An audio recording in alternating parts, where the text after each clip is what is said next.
Bonjour ostéopathe animé allié en herbe, on se retrouve aujourd'hui pour discuter de la dysplasie du coude chez le chien. On va donc diviser ça en quelques parties, je vais vous énoncer le sommaire et vous prévenir que cette vidéo va être un petit peu plus longue que les autres. On va donc pas perdre de temps. On va commencer le sommaire avec tout d'abord la première partie qui sera consacrée à l'anatomie du coude. Ensuite, les mouvements du coude en fonction de l'articulation et de sa conformation, les caractéristiques de la dysplasie et les différents types d'affections qu'on y retrouve, la description de ces 4 types d'affections retrouvées au sein de cette pathologie qui englobe tout ça, la notion d'hérédité et enfin la place de l'ostéopathe animalier au sein de cette pathologie et qui est quand même purement vétérinaire. Je vais vous expliquer tout ça à la fin de la présentation. Allez, on est parti pour l'anatomie. Donc l'anatomie du coude n'est pas la plus simple à expliquer. Voici un petit schéma pour vous rendre compte de la face latérale et de la face médiale avec les ligaments qui l'entourent, la capsule articulaire et également le ligament qui va lier le radius à l'ulna. Donc l'articulation du coude est aussi appelée huméro-antébrachiale. Elle peut être divisée en deux articulations distinctes, donc l'articulation huméro-radiale, donc l'humérus relié au radius, et l'articulation huméro-ulnaire, l'humérus relié à l'ulna. On a donc un ligament collatéral latéral que je vous entoure, qui est en jaune, donc sur la face latérale, mais également un ligament collatéral médial, qui est également entouré en rose, et cette fois sur la face médiale, vous vous en doutez bien. Donc ces ligaments vont permettre une contention articulaire. On va aussi avoir des tendons très puissants qui vont contribuer à maintenir les os en place pendant les mouvements de flexion et d'extension. Je vous note donc les tendons des muscles suivants qui vont donc permettre de maintenir les os en place pendant les mouvements de flexion d'extension mais également de latéralité du coude puisqu'on va le voir, les chiens peuvent effectuer des mouvements de latéralité comme l'homme, contrairement aux ongulés. Ensuite, on retrouve les différents mouvements du coude, sachant que le coude est une articulation de type ganglion, c'est-à-dire qu'elle est spécialisée dans les mouvements de flexion et d'extension, mais sachant que c'est une articulation qui est imparfaite chez le chien, contrairement aux ongulés, on va retrouver des faibles mouvements de latéralité que vous allez pouvoir voir dans la vidéo qui va suivre, qui va vous illustrer tout ça. Alors, je vous montre ici l'humérus, ensuite l'avant-bras, donc constitué du radius et de l'ulna, et ensuite vous allez voir voilà l'extension, donc l'ouverture d'angle. Ensuite, on observe la flexion, donc la refermeture de l'angle du coude. Voici le coude. Voilà, l'ouverture d'angle à bien remarquer. Et ensuite, on va passer de manière un petit peu plus ralentie sur les mouvements de latéralité appelés RHI et RH. Je viens donc saisir le coude et le coincer de manière à ce que l'épaule ne vienne pas effectuer de mouvement. Donc là, vous pouvez voir des mouvements. Là, on est vers l'interne. Ici, l'ARH, donc le mouvement vers l'extérieur, la rotation horizontale externe. Et ici, vers l'interne, donc la rotation horizontale interne. Et maintenant, on va voir les caractéristiques de la dysplasie du coude. La dysplasie du coude, donc par définition, est un trouble du développement qui a lieu sur l'articulation du coude, ou dite huméro-antébrachiale, et donc durant la croissance qui va évoluer tout au long de la vie du chien. Comme la dysplasie de la hanche, qui est une pathologie beaucoup plus connue, la dysplasie du coude va englober plusieurs types d'affections, engendrant d'une part de l'arthrose et d'autre part une boiterie. On va donc voir les 4 types d'affections qui peuvent être associées ou non, tout en sachant que l'un peut découler de l'autre. Donc d'une part, la non-union du processus enconé qu'on appelle la NUPA.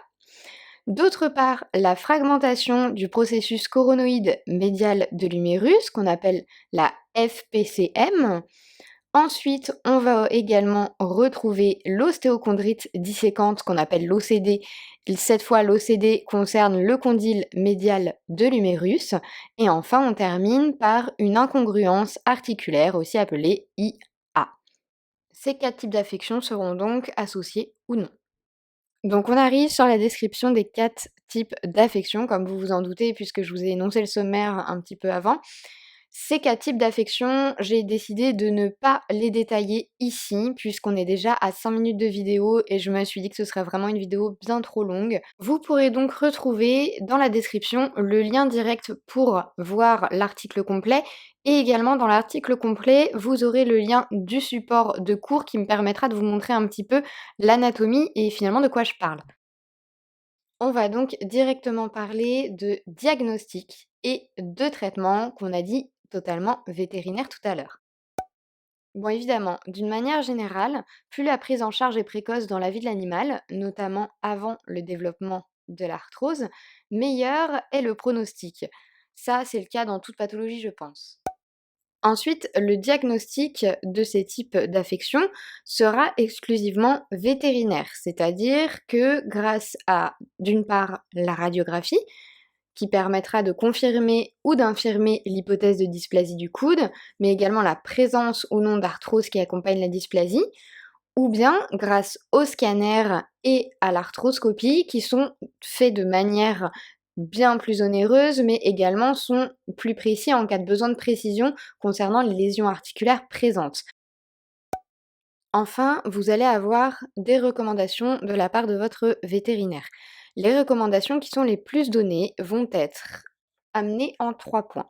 Le premier point va être la surveillance du poids, puisqu'effectivement, un animal, plus il est gros, plus il y a de contraintes sur ses articulations et moins c'est bon. Une surveillance de l'exercice physique également, il ne faut pas que ce soit un exercice trop intense. Et enfin, on va recommander la physiothérapie telle que l'ostéopathie, justement. Ce point sera exposé au cours de la dernière partie dans quelques minutes. Enfin, je tenais à vous parler de la notion d'hérédité qui a été mise en avant par des recherches vétérinaires permettant d'encourager différentes choses. La première chose qui est encouragée est la stérilisation afin de diminuer au maximum les individus atteints de cette pathologie. De plus, 100 gènes auraient été identifiés et mis en cause dans cette pathologie par les recherches vétérinaires. Bon, évidemment, l'hérédité n'est pas fautive à 100% dans ce genre de pathologie. On va donc retrouver l'influence des facteurs environnementaux tels que l'obésité, voilà, mais également l'alimentation qui est inadaptée, qui peut être évidemment liée à l'obésité. Une alimentation inadaptée peut causer de l'obésité. Donc, pour rappel, ce sont principalement les races de grande taille ou moyenne taille et ou de poids élevé qui vont être concernées par cette pathologie. De plus, l'affection peut être bilatérale, c'est-à-dire qu'elle peut se situer sur les 2 coudes du chien, ceci dans près de 35% des cas et affecte surtout les mâles d'un ratio d'à peu près 1/2. Enfin, je vais vous présenter les principales races qui vont être touchées, parfois par une affection plus qu'une autre. Alors, on peut retrouver déjà le Rottweiler qui va être principalement touché par la FPCM. On va retrouver le Bouvier bernois, le Golden Retriever, le Labrador qui lui sera plutôt touché par l'OCD, le Berger allemand lui plutôt par la Noupa. Ensuite, on enchaîne avec le Saint-Bernard, le Canicorso, le Mastiff, le Staffordshire Terrier et évidemment, on est sur une liste qui n'est pas exhaustive.